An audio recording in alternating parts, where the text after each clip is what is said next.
know which way to kind of play a scene like that?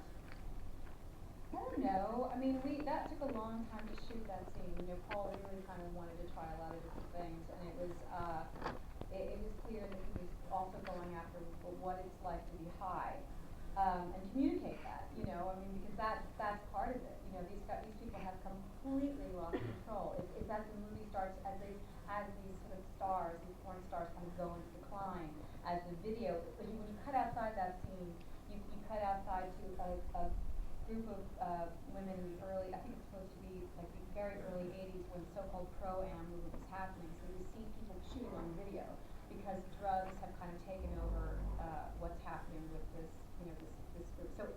So it was. So I don't know.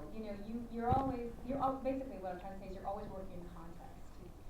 So you have to know. You try to pace a scene knowing what's going on in the movie.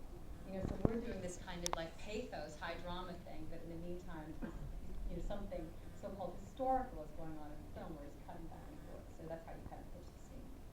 And did you not have any anxiety? I mean, I know you said, it's not a film about the film industry, it's a film about, whatever. But did you not have any anxiety about the sex, the drugs, the nudity particularly? I mean, you have some quite hardcore scenes in there. And do you? I've just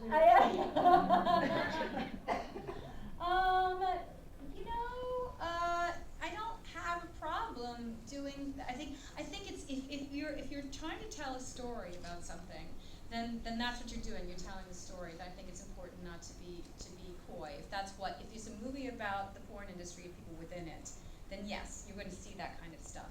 If it's not a movie about that, and you see people just kind of a girl in the room with her top off just talking, then I'm like, now that is salacious and uninteresting to me. But if it's once again, if you're talking about context, then no, I don't have an issue with that. And the film feels a bit, when you rewatch it now, it feels a bit like a kind of great big epic, a kind of Goodfellas type film. And I realise that everybody has relatively short scenes, and you presumably, when you were working on the film, and you presumably you don't have that many scenes, but when you rewatch the film, your role is pivotal, is essential, and of course you were Oscar nominated as a result of it. But when you were working on it, did you realise that your role was going to be kind of the thing that people remember from the film? Oh no! I mean, I think once again, you also participate in a film. You choose a film, based on. It's not just I like my part, because if it's just your part that's good, no one's gonna see it. Nobody's gonna be interested. You kind of go into it saying like, what's this story? What story are we telling? What is this filmmaker trying to communicate? And so generally you are, once again, you're part of a whole, and so you kind of, I tend to base my choices more on that. And you went back to Paul Thomas Anderson a couple of years later to do Magnolia, and you've done that with quite a few of the directors that you've worked with, kind of throughout your career. How much does your relationship with a director like him kind of evolve? I mean, it was only a 2-year period, but in those 2 years you had done End of the Affair, Cookie's Fortune, Big Lebowski, et cetera, et cetera. So your career had been packed and was going massive. He hadn't really done anything between those two films. Did the way you work together change? No, not at all. I mean, you have to remember an actor, we can do film after film after film because we might work for 8 weeks and then 4 weeks and then 12 weeks and whatever, but a director starts a movie and it probably takes them a minimum of 2 years to kind of go from start to finish. So the trajectory is not quite the same, but I think your working relationship with people remains kind of sort of stays the same. It really has to do with how you interact as people, how you get along, and I think the more you work with someone, obviously the easier it becomes. Yeah. And so Magnolia that you worked on next, you spend quite a lot of that film in kind of a high state of tension, right? And kind of Hysteria, yeah. What does that do to you when every day when you turn up on set, you have to kind of pitch into this high drama? That was one of the things that Paul and I did talk about. Actually, we talked about the level of hysteria, and I said because she is so upset, I said we have to graph it, particularly for me. I need to know where I'm starting and where I'm ending up, because otherwise I'm just going to play it like that. So that was something that I was able to do with Paul because we knew each other, and I'm like, I have to, okay, let's start here, and then I get here, and then tell me if I get beyond this or whatever. It was about kind of graphing that. But what does it do to you as a person?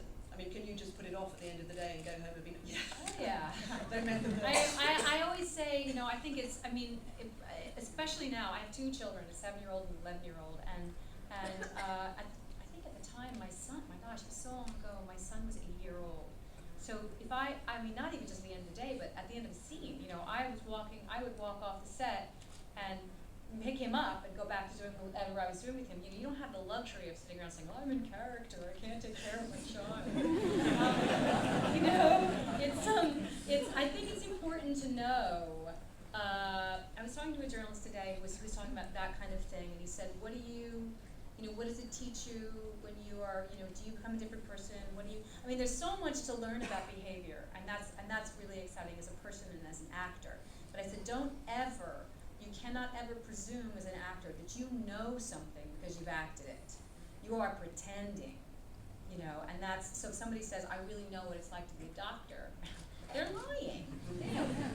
You know, they've been pretending to be a doctor. And so you have to know, yeah, there's this, I think there's a place where you need to, I mean, the most exciting thing about acting is getting yourself in a place on screen where something can happen to you. You prepared enough so that in the exchange with the other actor, you created something in between you, and it's brand new, and it happens on camera. But that doesn't mean that you haven't manufactured it. You have. You set it up to happen. so sensible. Yeah. The film has a really radical structure. I mean, for its time, it had a very radical structure. It was kind of, you know, huge and sprawling, but kind of came together. How much did you all, as actors, know about how the thing was going to fit together? I mean, did the script look? Yeah, the script. It was in the script. Yeah, but you never know. You know, you never really know what a movie's going to look like at the end. It's a director's medium, so Yeah. they're going to spend, you know, they're going to spend their time in the editing room, and they're going to add the music, and they're going to do whatever, and then then it kind of reveals itself. Yeah. And the music is obviously vital to the film. Yeah. I was looking again at the scene where you, the kind of, I want to call it the karaoke scene, where you all sing a line from the Amy Mann Oh song. yeah.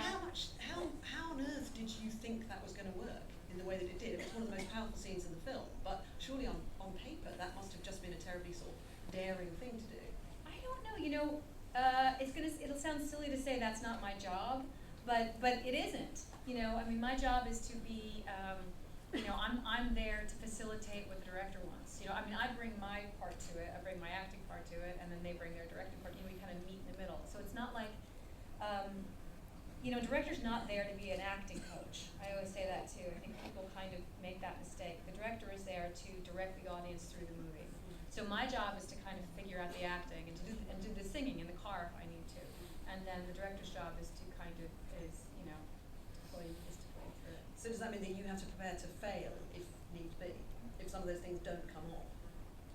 Yeah, I mean, you very much put yourself in somebody's hands, you know, when you do a film. It is, you know, make no doubt about it, it is a director's medium.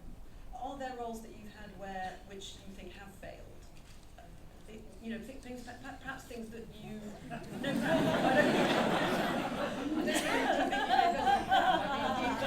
Ask the critics. Well, actually, that's an interesting one. Things perhaps Yeah. which have failed, but that you Right. felt that you would stand by, that you would have. Oh, done again. tons of things. I mean, my gosh, Blindness is a movie that people just hammered to death. And I feel like, you know, it came out in the United States like the day after the Lehman Brothers collapse. Nobody wanted to see a movie about the end of the world and everything. You know, at CAM, the day they had the screening for the journalists at 8 o'clock in the morning. On the morning that they arrived, everybody wanted to see Kung Fu Panda. I'm not kidding. So people were pissed. They were pissed. They didn't want to see that. You know, and the movie is challenging. It's a Jose Saramago novel. It's a really challenging film. It's, you know, Fernando Meirelles did this thing where it's a very impressionistic take on it. It's about, he wanted to give the audience a sensation of being blind. So even there are moments when he messes up the sound so that orally you're like, wait a minute, you see somebody's mouth move and then you hear the sound come later and you get very disoriented. I mean, there's some beautiful things that he did in that film. So yes, I stand by that movie absolutely, and people just like tore it apart. Do you cope with that? You know, it's disappointing. And we all want people to love us all the time. You know, everybody wants to open the newspaper and you know, go, oh, you know, but you can't,